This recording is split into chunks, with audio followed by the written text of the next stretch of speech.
Tune in on 95.9 FM or online at revupslu.com. Call the studio at 572-9710 or WhatsApp 287-0971. Call the office at 572-0383 or 572-0215. Rev-Up St. Lucia, the alpha of radio. Doctor in the House brought to you the compliments of La Place Salazar, Ultramat, Susie's Variety, and also Tapia Hospital.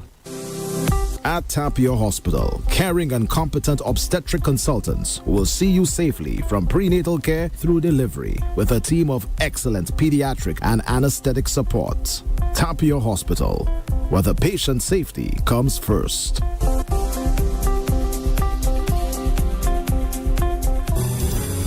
Junek will come in and we'll have a ball. Saltfish and herring and mackerel and all. These are a few of our favorite things. Me ki kote nou kay twape se bagay sala? Susie's Variety. You better believe it. At our Border Wash branch, we're open Monday to Friday, 8 a.m. to 6 p.m., Saturday, 9 a.m. to 6 p.m., and in Vieux-Fort, Monday to Thursday, 8 a.m. to 5 p.m., Friday and Saturday, 8 a.m. to 5:30 p.m. All stores are closed on Sundays. So saltfish and herring and mackerel and more, Susie's Variety is just the store.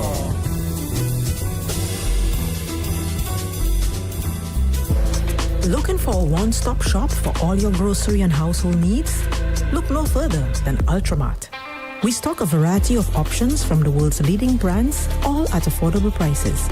Whether you're looking for fresh produce, pantry staples, or household essentials, we've got you covered. And that's not all. Don't miss out on our ultra specials and promotions for a chance to win hundreds of dollars in vouchers, hampers, and special prizes. Visit any one of our 4 convenient locations today or check us out on our Facebook and Instagram page. Ultramat, your one-stop shop for all your grocery and household needs. Shop smart. Shop Ultramat. It's delicious. La Place Salazar is the true home of quality meat and deli products, selected and priced to suit every palate and pocket. We sell all cuts of meat, poultry and fish, from tasty lamb necks and succulent pork chops to lean dolphin and juicy top round steaks. Our deli items include turkey, ham, bacon, pork sausages, meat patties, chicken nuggets, deli ham and eggs, so that breakfast or that party is a breeze. And for your added convenience, we sell restaurant essentials and grocery items. So where's your next meal coming from? La Place Salazar, of course. La Place Salazar, Castries, Groselet, Vieux-Fort, and Soufrière. It's delicious.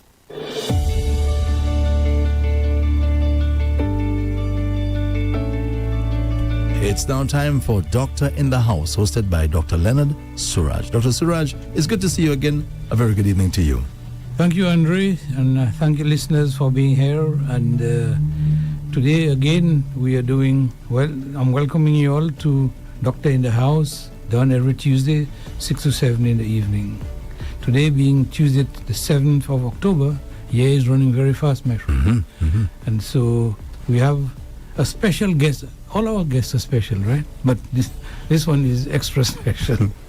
And she represents a very important organization that has a tremendous effect on the quality of life we live in St. Lucia, and that is the NIC. I have with me a lady who is the communication officer for NIC, and her name is Mrs. Joelle Ogis Alexander. Mrs. Alexander, welcome. Thank you very much, Doc. Thank you. I've been looking forward to having somebody in your capacity to come to this program so we can explain a few things as it relates to the NIC. Now, I must tell you from the very beginning that this program is a very basic-oriented program to capture, to make people understand principles at a very basic level, because I have discovered that no matter how intelligent you are, you will listen to something basic. And if you are basic, it's right up your stream. I totally agree. So you capture more of your audience by making it simple and easy to understand, easy to assimilate, and don't expect any kind of high level of thinking from it. So I pitch it at a very basic level.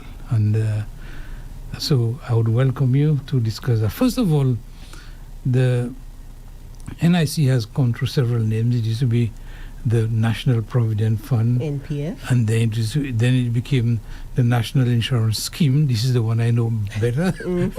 And subsequently, it is the National Insurance Corporation. Correct. So it has been, and as the needs of the society is expanded, then the name changes to accommodate the function of the organization. So again, welcome again. And first of all, what do you see as the role of the NIC in a developing society like ours? Thanks for that question. National Insurance Corporation, as it is now, that's the agency in St. Lucia that administers St. Lucia's Social Security Fund. But what exactly is Social Security? Simply put, it's a framework where you contribute to the fund on a monthly basis when you're employed. So you're employed, part of your salary every month, part is deducted, your employer matches it, and it comes into the NIC on a monthly basis. Why? So that you can receive benefits when there's a loss of income. As a result of what? As a result of sickness, maternity, you get injured on the job, we have employment injury, disability, invalidity, like I said, retirement, and even death. So I want us to understand from the get-go the pattern or the process when we speak about Social Security, NIC. So you need to contribute to the fund on a monthly basis when you're employed, so that you can receive benefits when there is a loss of income as a result of sickness, maternity, employment injury, retirement, or upon death. So the role of NIC, Social Security in St. Lucia, is to cover you or us, the contributors, when there's income loss in our life. Okay. And so, of course, it will be you determine who is liable to pay NIS deduction, and arrangement is made for it to be collected on a monthly basis. Okay, so when we use the term who is liable, everyone should be contributing to the NIC. Yeah. If you're employed, meaning you have an employer, so you have a boss, somebody working for someone. All working people. I mean, No, a school child will not. Because you're under the age of 18. So there are certain brackets that. Correct. Yeah. Okay. So we have three categories of contributors. We have three sets of persons who pay NIC. One, the person who is employed, they work for someone, so they pay through their employer. The boss deducts 5% every month from their earnings. They match it with another 5%. It comes into the NIC every month as 10%. All right. That's through your employer. Mandated by law. Your boss is legislated to make these deductions. That's right. Then we have the self-employed contributor. Currently, this person, once you're self-employed, carry a business, whether you sell items, you have a service. Once you're self-employed, you're encouraged. With employers, they are legally bound to deduct, match, and pay to the NIC. A self-employed person, it's more or less on your own. But we want to encourage, NIC encourages persons who are self-employed to get registered. And I always go back to March of 2020 when COVID came to our shores. Right, we did not see what was coming, but it came. And it crippled our society, our economy to literally standstill.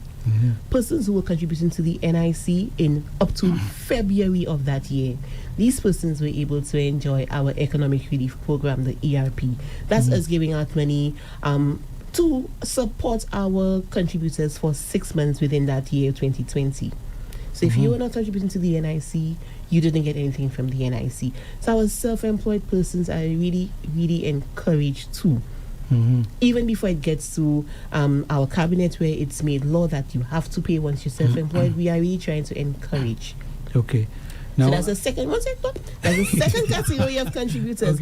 Our third category is what we call the voluntary contributors, earlier you said that you need to be employed to contribute to the NIC, but with the voluntary contributors, these persons are actually unemployed.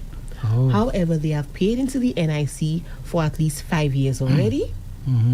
They're coming in now to register as a voluntary contributor to be able to qualify for a benefit. So let's just say, example, a young lady who is pregnant, she leaves her work, or let's just say she's fired. She's fired and she's 3 months pregnant and she's literally holding her head because she has a baby on the way. She's out of work. What's going to happen?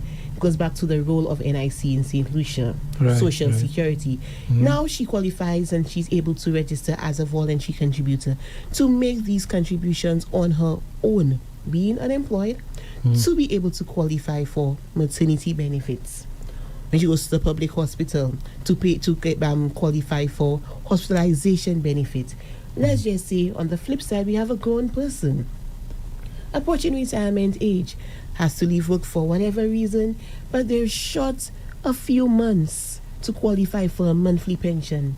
This person, once they've met the criteria, they've paid for at least 5 years, they can come into the NIC to register as a voluntary contributor, make those extra months to be able to qualify for a retirement pension. That's money every month. So we have 3 categories of contributors. We have the person who is employed, you have the self-employed contributor, and the voluntary contributor, someone who is unemployed. Now, can somebody pay for you? Only if you're my employer. Oh, okay. When you say somebody can pay for Meaning you, that I might be Andre's friend, and Andre say that, maybe I'm unemployed and he wants to be able to give me the money to pay on my behalf. That's fine, but I'm the one registering as a voluntary contributor. So his name doesn't appear anywhere. His name does not appear. He's giving me an allowance, and I'm just using that allowance for Social Security to pay my NIC. But do you think you're capturing? I'm concerned about the self-employed, because I know there are a lot of self-employed people all over, different categories of job, etc. And sometimes when they come to hospital, they really don't have enough money to pay, and they're struggling, and they can't do the test, can't buy the medication, etc. So, how much? Maybe it's an unfair question, but what percentage of the the self-employed people you think that we are capturing, or is there a need to concentrate on that? There is a need to cover more than we are currently. Right. I don't have the figures with me, but because I know it's not mandatory, I know there are not many persons. Even self-employed persons that I know, quite a few of them are not contributing to the NIC. Right. And luckily for me, I get to speak to them and really and truly show them the value. They're young and they're able to work and not contribute to the NIC. Yes. However, when you become older, when you need money the most, note I said Social Security kicks in when there's loss of income. When we have income, we're fine. When that moment comes when there's loss of income, that's when you should be turning to the NIC, but you should be contributing to be able to turn to the NIC. Right. What I worry about is many people earning their income, living, working on their own, working as self-employed, and not having thought about NIS long enough to understand the importance of it later on in your life. And this NIC, you need to contribute for a long time, for 180 That's months. 15 years. Yeah. And so if you start too late, you may miss the boat. So I worry about those people who have let quite a few years expire and have not started, and finding themselves at the tail end struggling to meet the number of years that you need. Doc, I'm really happy that is your concern. And being in the position I am in at NIC is really to change the mindsets of persons. In September of 2019, we started Your Future Starts Today, where the NIC, myself, we go out to secondary schools to introduce Social Security, the concept, to our Form 5s. Because they're the next cohort of contributors. They will be the next set of persons to pay into the NIC to ensure that I have a sustained pension. So we take it from that age, even before they enter the world of work, so that they have the awareness, they have the appreciation, they have the understanding. Besides that, that's at the secondary school Form 5s. We also have your Knowledge is Power campaign, KIP, where you go out to the business places. Because you'll be surprised that persons are contributing to the NIC for years. However, they do not know. They see it as just that they have to do it, so they do it. Yeah. But in terms of understanding, and I think what stood out for me, and I was shocked, I did this employer, a large employer in St. Lucia, so I did more than one session. And the very first session I went to, two persons in the room said to me, Joel, I wish you came earlier, because they were in a situation, their family member was in a situation where there was income loss, and they did not know. They did not know. And there it is that we have persons who might be afraid to ask a question. So they don't come to the NIC to ask a stupid question. But there's no question that is stupid. And I always welcome persons. Ask. Something comes up, ask. You might be wrong in your asking your question. That's okay. Ask. Get the information from the NIC. So I am concerned that there's still a lot of persons out there who do not know.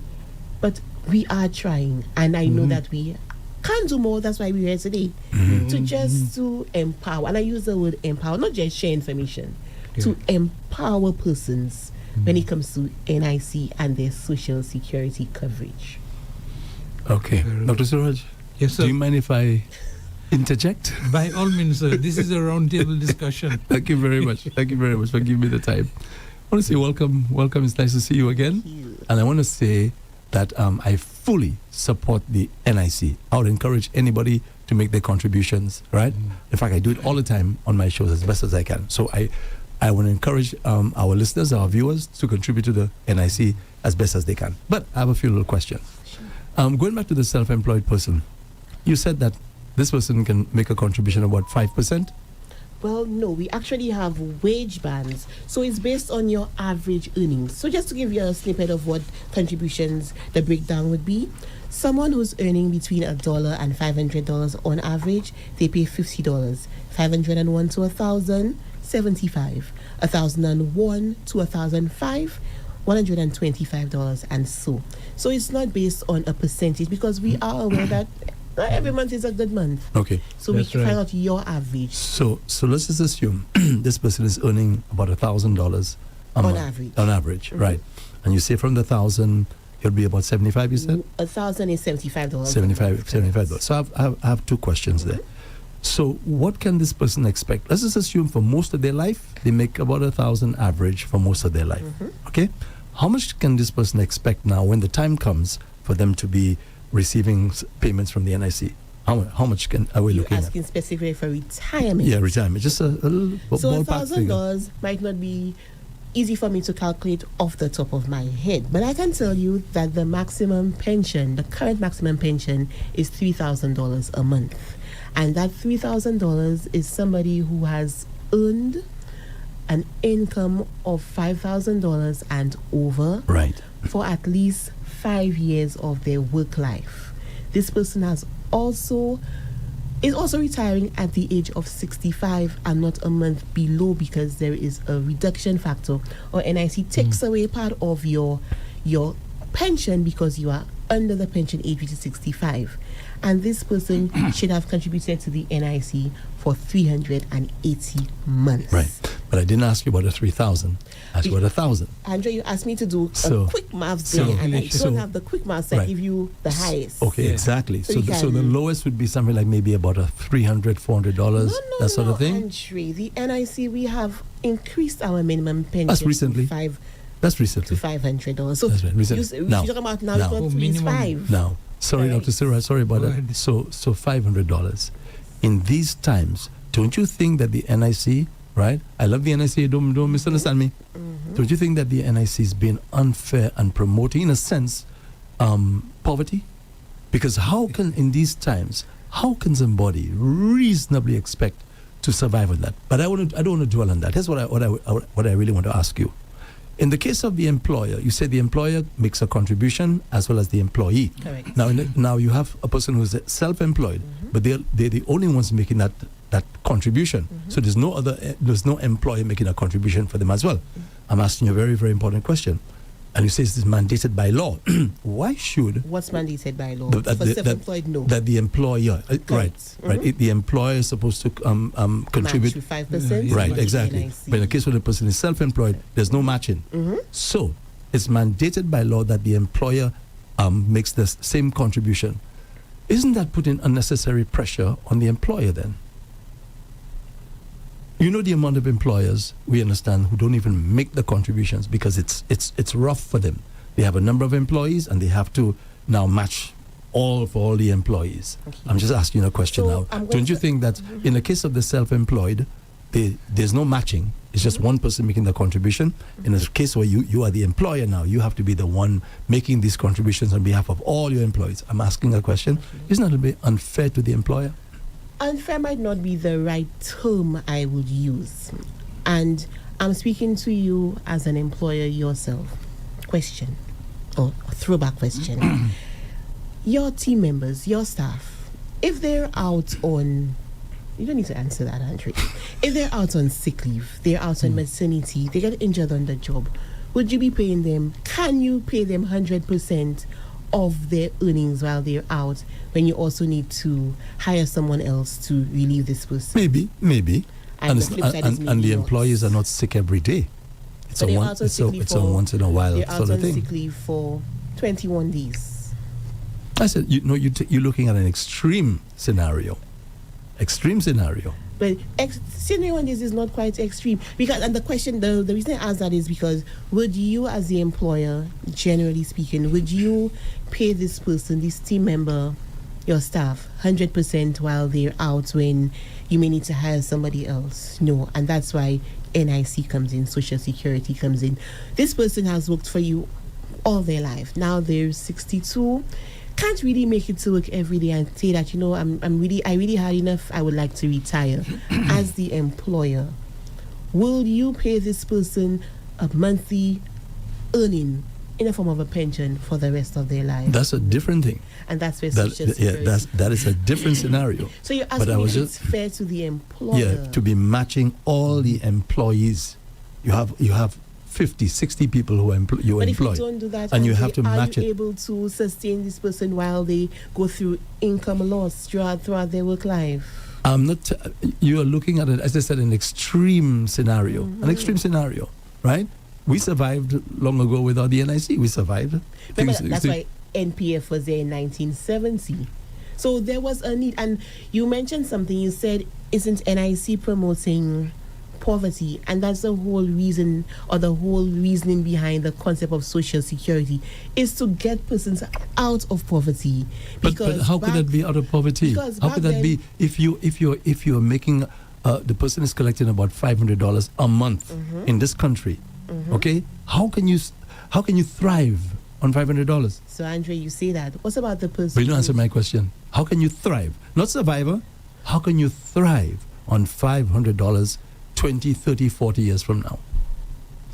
As I said, I didn't want to dwell on that part of it. I was just wondering about the employer situation. And why is it? Because a lot of employers do not make the contributions. Okay, but it's mandated by law, as you said, that they must do it. But that's okay. I have a few other questions, but Dr. Suraj, you can continue. But also, Andre, Mr. Paul, there's also many employers who deduct it, but they don't remit it to the NIC. Yeah, because things are rough. Things are rough on them. Submit it. Dr. Suraj is laughing. If you really care about your staff, you would not hold it back because you're not doing your staff. I agree with you because it's law. It's law. You're creeping into policy. I was hoping for us not to touch on policy because policy is not determined over a mic. It is a decision that the institution has to make as to what direction they're going, and if it is necessary to lower, from what you say, if you're thinking of lowering the contribution, then obviously the actuarial study will show you have to drop the benefits as well. So where do you pitch it?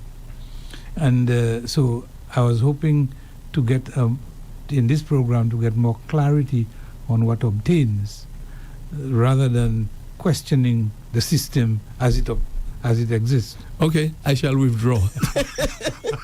In the meantime, let's take a break. Okay. Okay. This is Doctor in the House with Dr. Leonard Suraj, brought to you the compliments of Laplace Salazar, Ultramat, Susie's Variety, and Tapio Hospital. At Tapio Hospital, we operate a 24-hour emergency service for all your urgent healthcare needs. Our qualified medical specialist will be on hand to ensure that you receive the best of care. Call us at 459-2617. Tapio Hospital, where the patient safety comes first. Junek will come in and we'll have a ball. Saltfish and herring and mackerel and all. These are a few of our favorite things. Me ki kote nou kay twape se bagay sa la?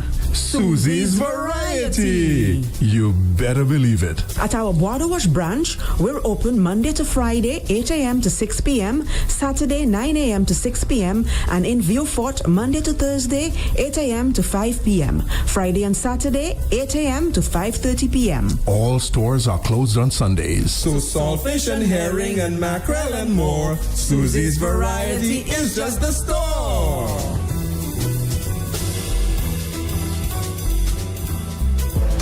Looking for a one-stop shop for all your grocery and household needs? Look no further than Ultramat.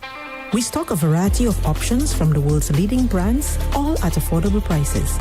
Whether you're looking for fresh produce, pantry staples, or household essentials, we've got you covered. And that's not all. Don't miss out on our ultra specials and promotions for a chance to win hundreds of dollars in vouchers, hampers, and special prizes. Visit any one of our 4 convenient locations today or check us out on our Facebook and Instagram page. Ultramat, your one-stop shop for all your grocery and household needs. Shop smart. Shop Ultramat. It's delicious. Laplace Salazar is the true home of quality meat and deli products, selected and priced to suit every palate and pocket. We sell all cuts of meat, poultry and fish, from tasty lamb necks and succulent pork chops to lean dolphin and juicy top round steaks. Our deli items include turkey, ham, bacon, pork sausages, meat patties, chicken nuggets, deli ham and eggs, so that breakfast or that party is a breeze. And for your added convenience, we sell restaurant essentials and grocery items. So where's your next meal coming from? Laplace Salazar, of course. Laplace Salazar, Castries, Groselet, Vieux-Fort, and Soufrière. It's delicious. Welcome back to Doctor in the House Live with Dr. Leonard Suraj. Dr. Suraj, is back to you. Thank you again, Andre, and thank you, listeners, for holding on and waiting for us. I have with me in studio Mrs. Joelle Ogis Alexander from NIC. She's the communication officer, and we're there chatting about the role of NIC in St. Lucia, or in a small developing state like ours. The topic was getting quite interesting as we proceed, but one of my main concerns is not being able to reap the benefits of NIC because you didn't contribute long enough for you to meet the requirements of getting payment from the NIC. So we were talking about the private individuals who work privately. If you work with a company or an institution, the method is quite clear as to how you're going to contribute. But when it is left to your own volition or your own, you can always, it will be more challenging to get the contribution you need. So my question to you is, how do you go about encouraging people who are self-employed to join the NIS so that they can meet the requirements and qualify at some point in their life to get the contribution, because I think it's a necessary thing to have. So at the NIC, we have started these stakeholder engagements where we partner with cooperatives, partner with umbrella bodies. But even beyond that, I think very often when we think of self-employed persons, we think of the traditional farmer, fisher, bus driver. But I think the way our society is made up now, we have a lot more younger persons who opt to go to self-employment, the nail tech, the makeup artist. And for me, I'm very passionate when it comes to targeting that sector or segment of our self-employed persons, because you said earlier on that sometimes it's a little too late when the more mature first-time contributors start contributing to the NIC. That's right. And I honestly think, as much as these persons are our target as well, we have a lot of young persons, and it's for us to, that's us at the NIC, to package NIC in a way that we can attract, inform, encourage, empower the younger self-employed brackets, or the more modernized or the non-traditional self-employed persons to contribute to the NIC. And we do that with education.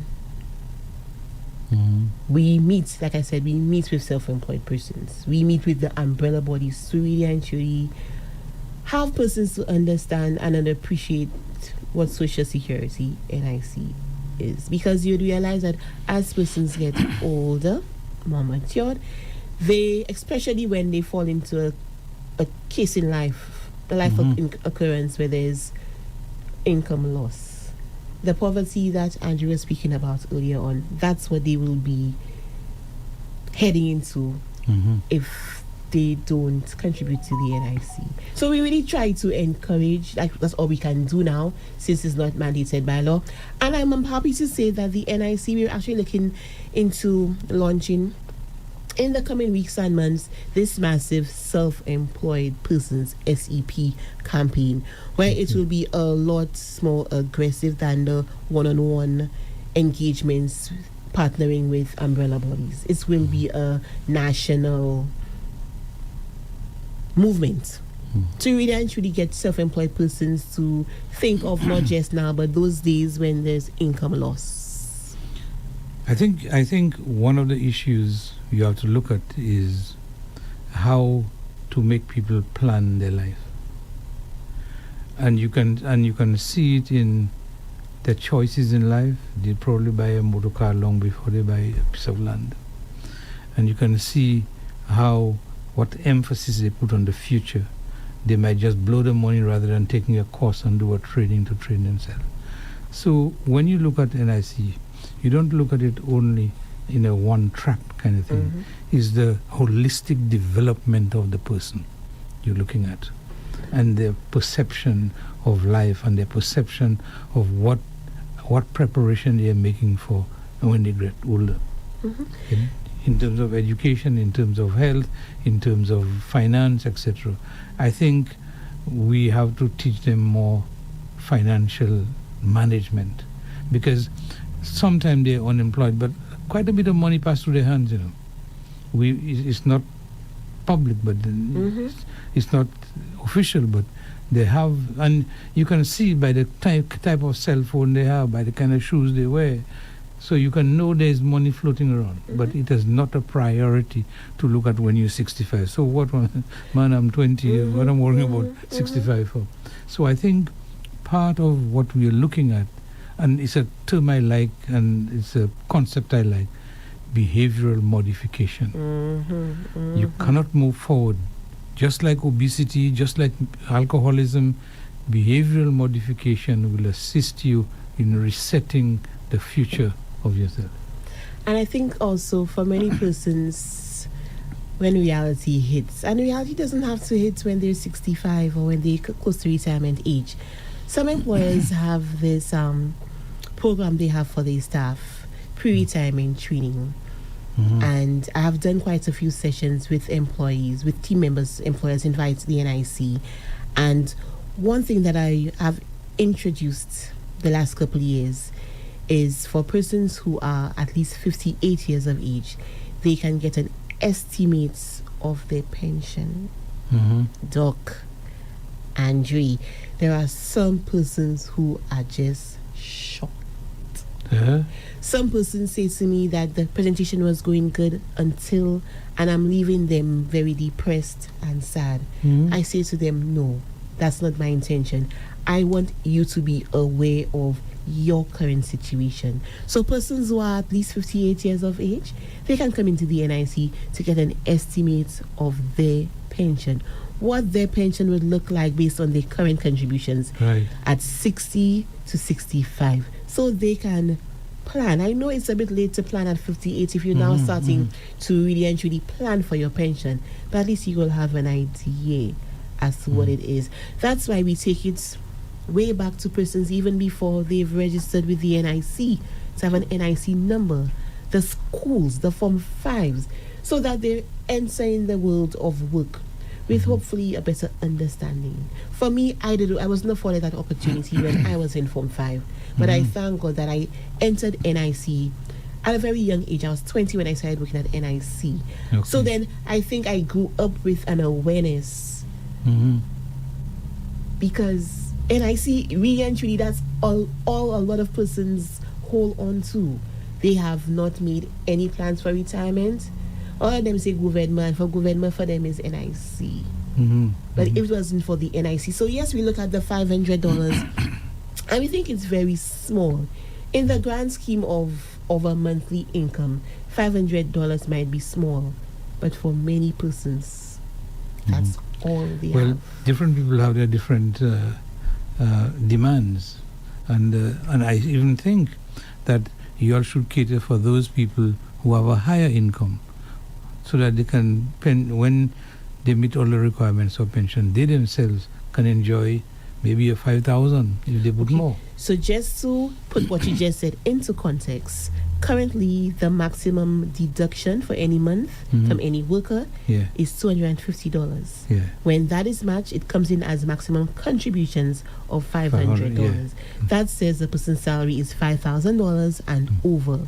So it's only the first $5,000 of someone's earnings that's covered by NIC. Only the first. So That's somebody who has a higher salary, a higher income. Are you pushing them to private insurance or the method of securing pension? Because I think NIS should be broad enough so that if you want to cater for those who earn $8,000 a month, they want to put more into the kitty so that at 65, when they meet the requirements, they're sitting prettier. That's a good way of thinking, and ideally, it looks good. It makes sense. However, currently, that is not. So persons should not be, and every time I say that, I say it very slowly and I speak to myself as a contributor. I should not be, we should not be, contributors should not be depending on NIC solely. I know for some persons it's difficult. Cannot. However, I strongly believe we should not be depending on an NIC pension. If we're able to do otherwise, we should not depend on an NIC pension alone. Okay, well, the calls. Yes. Would you give the numbers? Or? Yes, you can go ahead. Would you like me to do that? When you say it, it has a better ring to it. All right. Okay. The fixed line, 572-9710. 572-9710. Or you can WhatsApp 287-0971. WhatsApp is 287-0971. Again, the fixed line, 572-9710. Or WhatsApp 287-0971. So please call now. Yes, Dr. Siraj. Thank you very much, Andre, for persuading the people to call. Yeah, so back to our contribution. Now, there's one of the part of what I wanted to discuss, and the time is running very fast, is some of the misconceptions that people have of the NIS. One I know is the Sorry to disturb you, but you have a call. Okay. Hello. Have you used the headphones? Hello. Hello. Hello. Good evening. Yeah, the question I would like to ask: if you're working in St. Lucia and you get a better opportunity to go and work, let's say overseas, can you still continue making your contribution to NIC? Yes, the expert Thank you. will answer you. Thank you. Thank you very much for that question. You may not be able to, or you will not be able to continue contributing in St. Lucia. However, wherever you're working, you contribute to that fund. And upon retirement, we have the CARICOM Reciprocal Agreement, fancy name to say that wherever you work within the CARICOM and Canada, NIC St. Lucia will request the number of months that you've worked overseas to help make up your overall number of months in St. Lucia so you can get a pension in St. Lucia. So there's no need for you to pay NIC when in St. Lucia when you're working overseas. However, we take into consideration the payments or the number of months you've worked overseas for your overall pension in St. Lucia. Okay, I hope that answers your question. Yeah, so we're talking about the medical side of things, because it's not clear in the minds of many people what medical assistance that is given from NIS, or what its role. What it covers. Yeah, what it covers. Okay, so the NIC makes quarterly donations to the government of St. Lucia. So persons who pay NIC, the contributors, can enjoy medical supplies and services at public hospitals. So we do not say, Joel, you're covered by this, or you're covered with this procedure up to. It is for the hospital to determine what exactly that is covered. However, the NIC makes quarterly donations to the government of St. Lucia, so our contributors can enjoy medical supplies and services at public hospitals. Mr. Raj, you have 2 calls. Hello, good evening. Hi, good night. Hi, good night, good evening. Thanks for calling. Hi. You're welcome. I have two questions. Let's hear you. A few years ago, I was working with this lady at a small restaurant. And I worked with her for about 4 years, and she was not paying NIC. So one time I actually went to the NIC and talk about the NIC deductions. And they said to me, tell your boss to come and get the business registered. Isn't that their job to do, NIC to go and make sure all small businesses are registered? That's the first question. And then another question is, my daughter works with a foreign company, but she works in St. Lucia, and they are not doing any deductions. Can she come to the NIC and speak to somebody to know she can do it on her own? Okay. Thank you. The second question might be easier for you. Thank you. To start off. Well, the first one was actually faster. She asked whether it is the responsibility of the NIC to ensure that small businesses are registered, and the answer is yes. Okay. Because, however, she could have come in with any proof that deductions were made. The answer that she gave, that's not an answer that we commonly accept from NIC team members giving customers that, because we're really trying to assist with that. We are really trying to assist the customer who came in to indicate that deductions were not being made. Okay. And for the second, she has a daughter who's working with a foreign company in St. Lucia. Can she pay on her own? She's employed with an employer, so rightly the employer should be making the deductions, matching it and submit it to the NIC, because her daughter is not self-employed, her daughter is not unemployed. Okay. And this is something that from COVID, I've seen quite a few foreign companies having employment in St. Lucia and not covering their staff with social security. So it could be that NIC is not aggressive enough in identifying these people. For most part, we don't know, because her daughter needs to come into the NIC to inform the NIC. And if it's a case that one of our inspectors, because we have a compliance department with inspectors who do just that, investigate such cases, such claims, to get this person to register as an employer with the NIC St. Lucia. But she herself cannot contribute her 5% and contribute the employer's 5%. No, because in that case, the employer needs to come in to register, because she, the daughter, is contributing to the NIC not through herself but through the employer. Okay. You have another call. Hello. Hello, good night, good evening. Am I on? Yes, sir, you're very much on.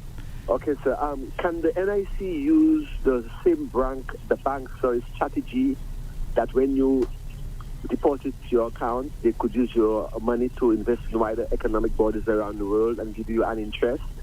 Can NIC use that same strategy to increase the benefits of its clients, investing their monies in a wide economic bodies for returns later on?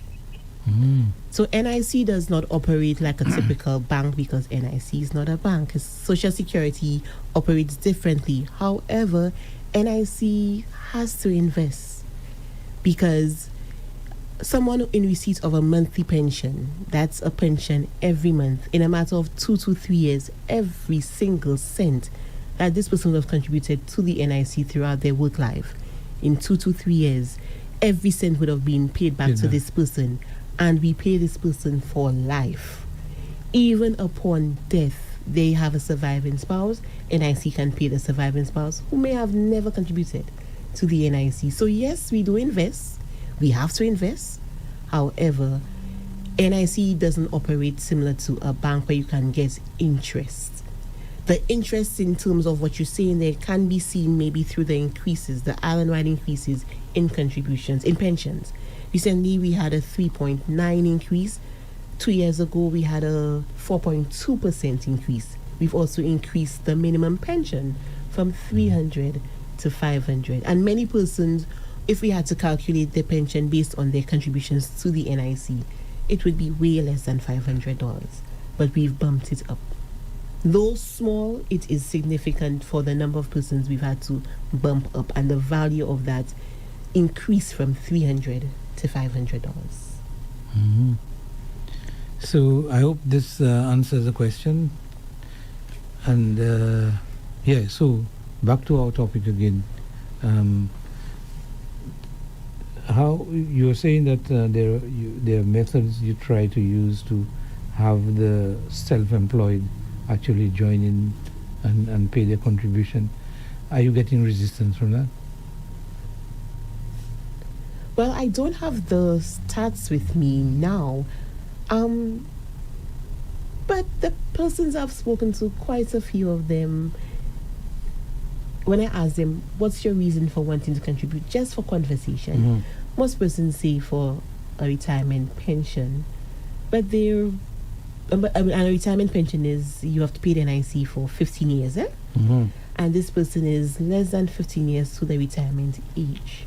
And they're now coming to start to pay NIC. And that's where the problem is. We let them know that if you're paying NIC for a monthly pension, you do not qualify for a monthly pension, even if you pay from today until your 65th birthday. We let you know. So I think the resistance we're getting is persons are coming to the NIC too late. That's why I'm really hoping that with our campaigns, going to the schools, going to the business places, being on this station, that some persons understand that, hey, I need to come into the NIC tomorrow to see where they stand now and not when it becomes too late. You have a call. Hello, good evening. Good evening, Andre. Yeah, familiar voice. Good evening, sir. Good evening, sir. Doc. Good evening. Miss Alexander. Miss Alexander. Mistress Alexander, yeah. Mistress Alexander. Yep. That's a nice name. I like it. Yeah. I have two questions, very short. Can the NIC take an employer court on behalf of its employee? Oh, yes. Oh, it can happen. Yes. So if my employer doesn't pay my NIC, so I can go to the NIC, and then the NIC can take the employer to court. So court is not going before the court is not the first nor the second action we take. Line of action, yes. Because we have a compliance department, we have inspectors, they go out and we try to work. There's a collection department once we establish how much you're owing, the liability. The collections department tries to work, maybe set up an agreement, seeing that the person can pay. So really and truly, you would need to be faltering on many grounds or levels before we take you to the court? Court is normally the last step. Okay. And my second question is, if somebody is on a disability benefit, let's say from the age of 50, disability, and pension is 65, the base is 65. Between 50 and 65, when this person will be on full pension now at 65 years, will there be an adjustment in his benefit? No. And just to clarify, one second, Cora. Just to clarify what you're asking about disability, but based on the trend of your question, I think you're referring to invalidity. There is a difference. Somebody on disability is someone who got injured on the job. They were out of work for the max 12 months, temporary, and they are still unable to return to work. The doctor would assess them and ascertain their percentage of disability, and we pay disability. Compare that to somebody who is receiving an invalidity pension. This person is below the pension age, and a doctor has deemed this person unfit to work in a permanent capacity. In my case, Oh, in your case. Okay, so it's invalidity. Now, in your case, okay, if it's retirement, the retirement age is 65. That's your full, you get your full pension at that age. Between 60 to 64, there is a reduction factor. Some percentage of your pension is deducted. Somebody on an invalidity pension, the person is below the pension age, let's just say 50. This person 50, is getting their full pension with no reduction factor at the age of 60. So you're giving up your health for a full pension. I won't say you're giving up, because I'm in sickness. Like with me, I have an eye problem. At the age of 50, I couldn't work anymore because of my eye problem. At 50 years, I'm getting what you call invalidity. You're getting your full pension. Right. That's your full pension at this point. So when I reach 65, I'm not expecting any increase, anything. Only if there's an island. Only if there's a national-wide increase in pensions. But I think what I want you to understand is that with an invalidity pension, you're getting your full pension below the pension age. As compared to a retirement pension between the ages of 60 to 64, there is a reduction factor. You get less than your full pension. But with invalidity, you're giving up your full pension. Thank you. Wonderful. Good night. Thank you, caller. Thank you very much, caller. Yeah, so that difference between the invalidity and the pension, what you were explaining a while ago. Okay, so you basically getting your full pension earlier. Yes, because you're retiring on medical grounds. You're giving up your health for your full pension. Now, if that person goes out and find working somewhere else, Doc, the person needs to submit to the NIC a doctor's review every 6 months, when the doctor supposed to be examining the pensioner, to say the pensioner is still unable to work. Yeah. So if this person goes out now to work, if they're below the pension age of 65, remember the employer needs to make the deductions. So if you're receiving contributions for you, but you're on invalidity pension, that raises a red flag, because you're supposed to be receiving that pension because you are unable to work. But you're working, so you're not really unable to work. You have another caller? Yeah. Hello. Good evening. Hello, good evening. Good evening. Good evening. I'm not sure if you answered that question already, but does your business have to be registered to make a contribution to the NIC? Thank you. Question. Okay. Thank you. That's a very good question. Thank you. Registered with the group of companies, no. Registered with the NIC, yes. Because you would need to get your employer's registration number from the NIC. So an individual who has a business, I have persons employed for me, but I have not gone to get my certificate of business name, or it's not incorporated, it's not a company. I can come into the NIC under my name, to register my business under my name to pay for my staff. Great. So there's a difference between registering with the Companies Act, and there is registration with NIC. NIC, right? correct. And I think the latter is what she's. Yes. So you can come into the NIC under your personal name to get registered for your to pay NIC for your staff. Okay. But you notice we have not even gotten to the meat of what you're going That's to why do. I told you, Doc, one session is not it's enough. not enough. But as we approach the tail end, I noticed you never asked a question afterwards. Did I shy you? No, because you said with other matters, not policy. Yeah. So Andrea, I can take your question. Yeah. You can? You can take the Are you sure? I'm positive. Okay, all right. So let's go. She's confident about herself. Yes. Okay. So I am dead. Okay? Say I just start collecting my NIC. Okay? And I was maybe making maximum payments, right? So I'm entitled, as you said, there to the $3,000. However, I happen to pass. So what happens now in a situation like that? Who is now entitled to what I have contributed? Now, let's just assume I don't have a wife, but I have a child who is, say, under 18. So what happens in a situation like that? Okay, so at the passing of a contributor, what somebody can apply for based on the contributor's contributions, we have the funeral grant, which is just an assistance, a one-time payment, currently in the amount of $2,500. Then we also have the survivor's benefit. The deceased contributor does not leave behind a wife, whether legally married or common law. However, there is a child under the age of 18. So we have survivor's pension for the dependent child. Dependent child is a child up to the age of 16. And if at the age of 16 they're in full-time school, we pay them up until the age of 18. 18th birthday, the pension stops. Now, someone might say that's very unfair of the NIC. However, this is how Social Security operates. So how much would my underage child, when I say underage, below 18, be entitled? Because I was entitled to the full amount, the $3,000. How much is that child entitled to?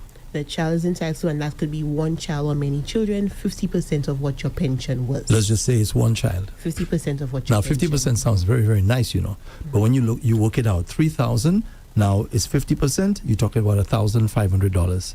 So my question is, why is it the NIC does not give the child? Even the courts are very, very concerned about offspring. They tell you all they're concerned about is the offspring. Isn't that putting the child at a disadvantage? A severe disadvantage, because what I was entitled to, the NIC does not give that. They give half. Is that fair? Is that right to put a child in that situation? When we use words like fair, I think that's, and I don't want to come across as being insensitive, but that's speaking more on emotions than understanding that the NIC is guided by our acts and regulations. Yes, I know it's written by a man, it's written by policy. And it can change. And it can change. And it has changed throughout the years. But we're guided by our acts and regulations because this contributor, deceased contributor, may have had a wife. And we pay the wife, common law wife as well. Wife alone, common law wife alone, 75% of what the pension was.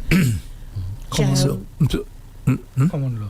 Common law, yes, you need to be married. I'm living in the same house, for 5+ years, and that's investigated. Is it investigated? Yes, it is. So how do you investigate something like that? Unless, of course, you don't let out the secret. I don't understand.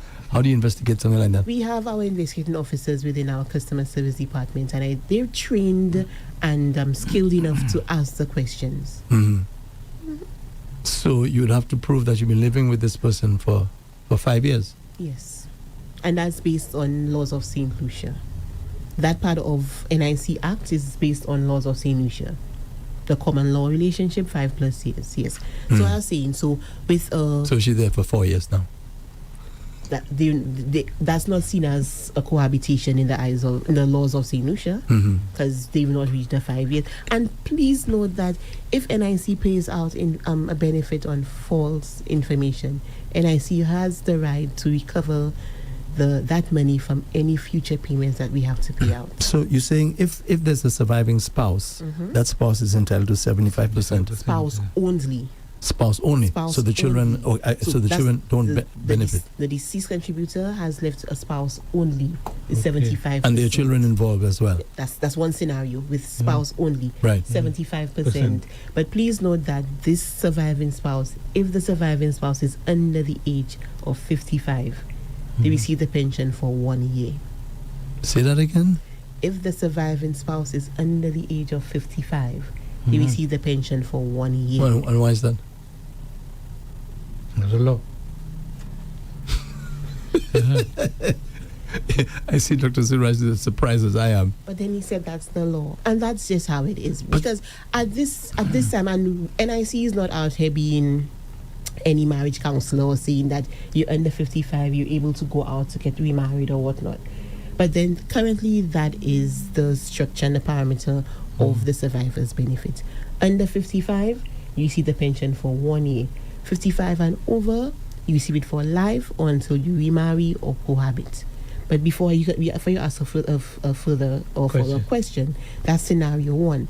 Scenario 2, where we have a surviving spouse and dependent children. Right. 50% of the pension would be for the surviving spouse. Same thing, under 55, 1 year, 55 and over for life until they remarry or cohabit. 50% for 1 child, 10 children. Dependent children, that 50% is catered to all the children. But why can't the surviving spouse be entitled to the full amount? Why a 75%? Why in the case of children 50%? Why? That's not how Social Security works. But that doesn't mean it can't change. I totally agree. But currently, that is not the framework of our Social Security. But that needs to change, because any person thinking logically, right, will see that a person has contributed to the NIC for so many years. They happen to die, and you have say 1 child, or 2 or 3 maybe, and they're entitled to half. So say he has 5 children or 4, they have to share from the $1,500. From the other $1,500. Yeah, exactly. So I guess your answer would be that's how it's structured right now. Why can't they receive the entire amount? Because the person contributed. Remember too, Andre and Doc, this person would have started contributing to the NIC, let's just say, as a deceased contributor from the age of 16, their first job at the age of 16. This person took sickness claims, sickness benefit throughout their work life. May have gone to the hospital. So they have been benefiting from the NIC throughout their work life.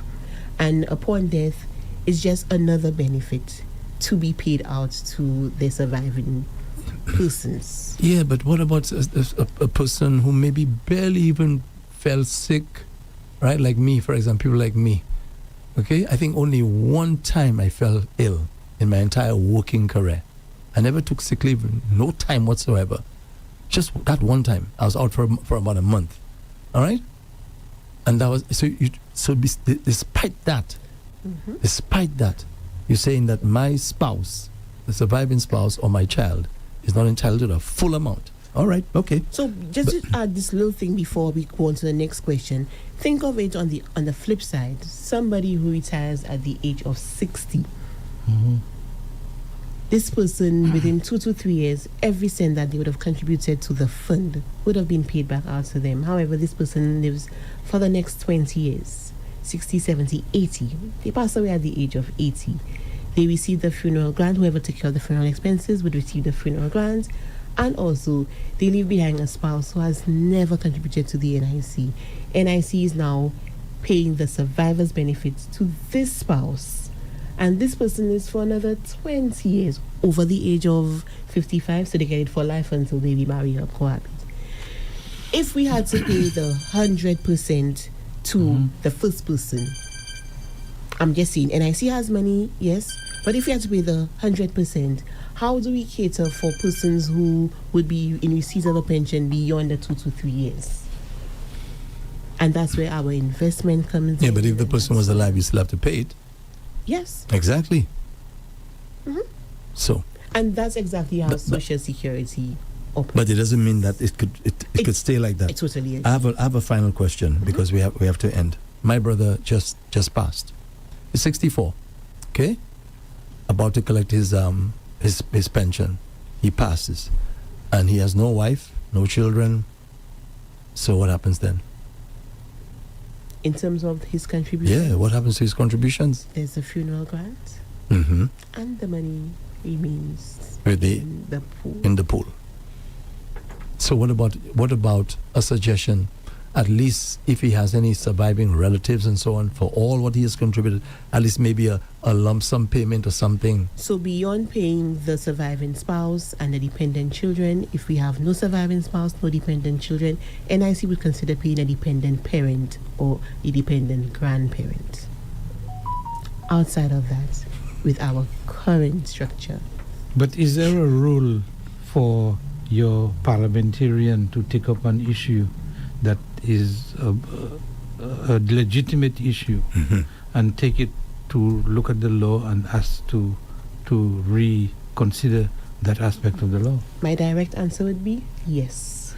And to me, this is how I don't think we use that facility enough, because because laws are there, the laws are made for a particular set of circumstances at a particular set time. Yeah. As things change. As things change, we must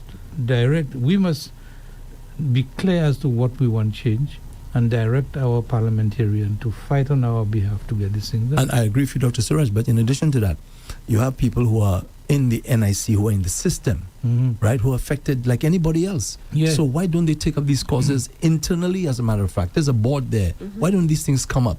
They seem to act as though it's unlikely, because it will show that you have no allegiance to your organization. No, but you're supposed to. Your first allegiance is supposed to be to the people. That's your first allegiance, because you are there serving the people. That's why you're on the board. So why must it take a parliamentarian to give you pressure? Oh, on the board. Yeah. I'm talking about the average worker. Well, they too. Why not? Because they're affected. Yeah, but then that's more difficult. It's an independent person who is a recipient of the bad judgment or as adversely affected by this. They're the one. I think we're not pursuing rules and regulation enough. We just quarrel, and we just complain. But there is to me, every rule, there is a way of redressing it. Agree. And that's why I was saying that my guest is not the person to say that, to write a letter to NIS and tell them or to the rep. To the rep. To the rep. That's right. And let them fight for your case, because that's what they're there for. Yeah. Except that we're not tasking them to that. I think we say that lightly, but Doc, you are correct. These are the persons who make the policy changes. Yeah. I think the board of directors, they're the policy makers alongside everybody else, and the staff of NIC. We'll more focus on the operations. So I appreciate that the questions come, and I will try my best to answer.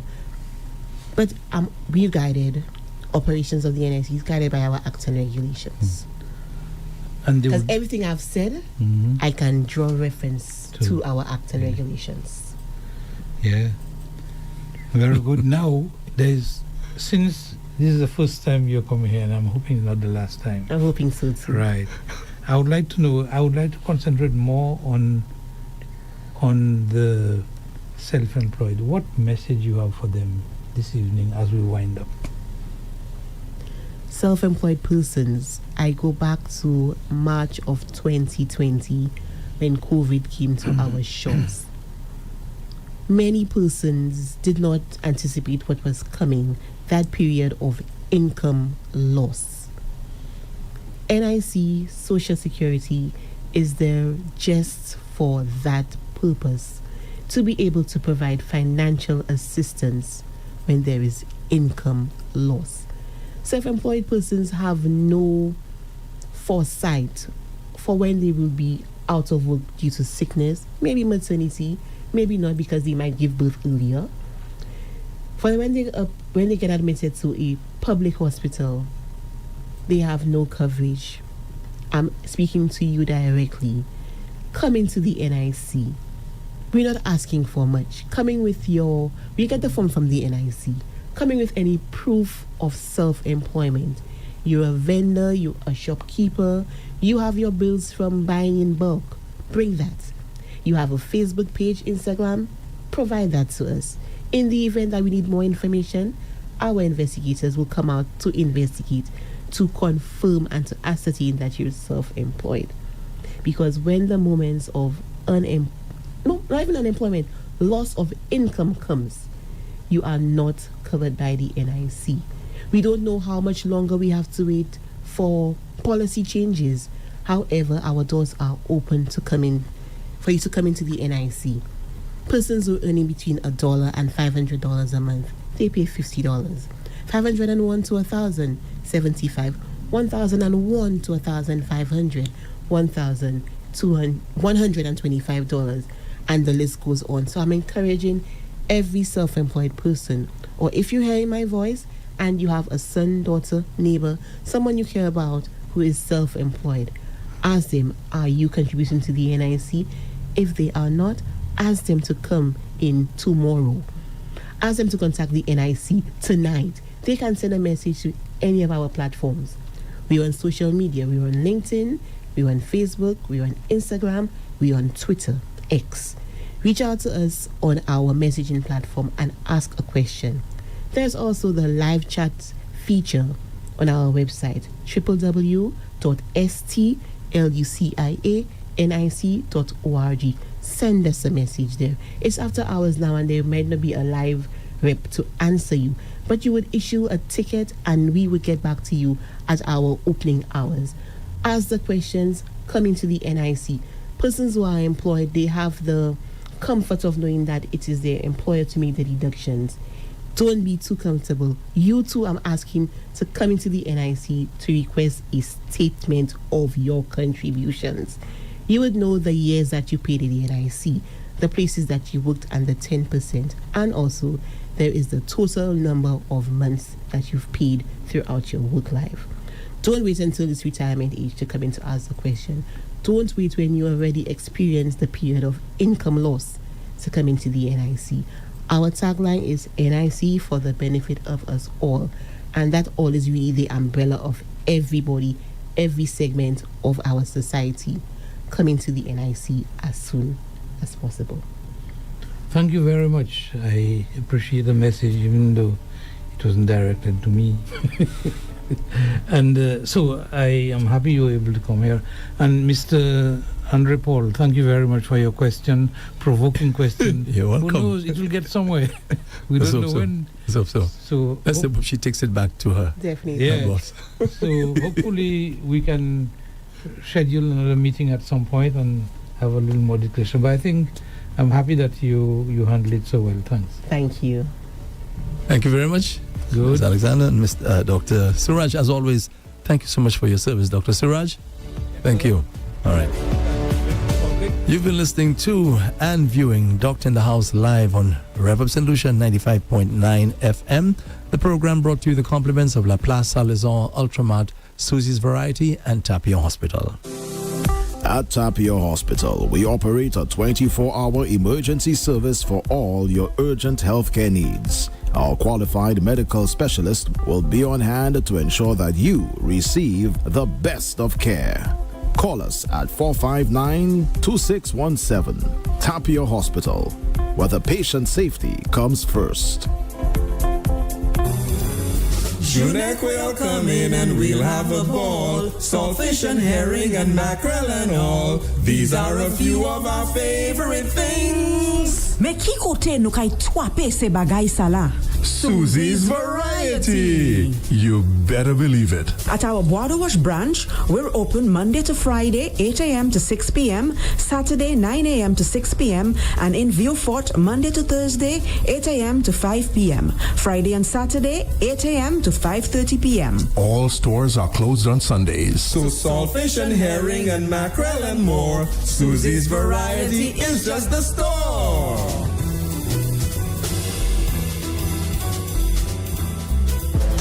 Looking for a one-stop shop for all your grocery and household needs? Look no further than Ultramat. We stock a variety of options from the world's leading brands, all at affordable prices. Whether you're looking for fresh produce, pantry staples, or household essentials, we've got you covered. And that's not all. Don't miss out on our ultra specials and promotions for a chance to win hundreds of dollars in vouchers, hampers, and special prizes. Visit any one of our 4 convenient locations today or check us out on our Facebook and Instagram page. Ultramat, your one-stop shop for all your grocery and household needs. Shop smart. Shop Ultramat. It's delicious. La Plaza Salazar is the true home of quality meat and deli products, selected and priced to suit every palate and pocket. We sell all cuts of meat, poultry and fish, from tasty lamb necks and succulent pork chops to lean dolphin and juicy top round steaks. Our deli items include turkey, ham, bacon, pork sausages, meat patties, chicken nuggets, deli ham and eggs, so that breakfast or that party is a breeze. And for your added convenience, we sell restaurant essentials and grocery items. So where's your next meal coming from?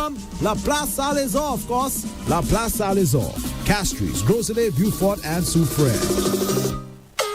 It's delicious. Rev-Up St. Lucia is located at Unit 4, Gablewoods Mall, Sunny Acres, Castries, St. Lucia. Tune in on 95.9 FM or online at revupslu.com. Call the studio at 572-9710 or WhatsApp 287-0971. Call the office at 572-038.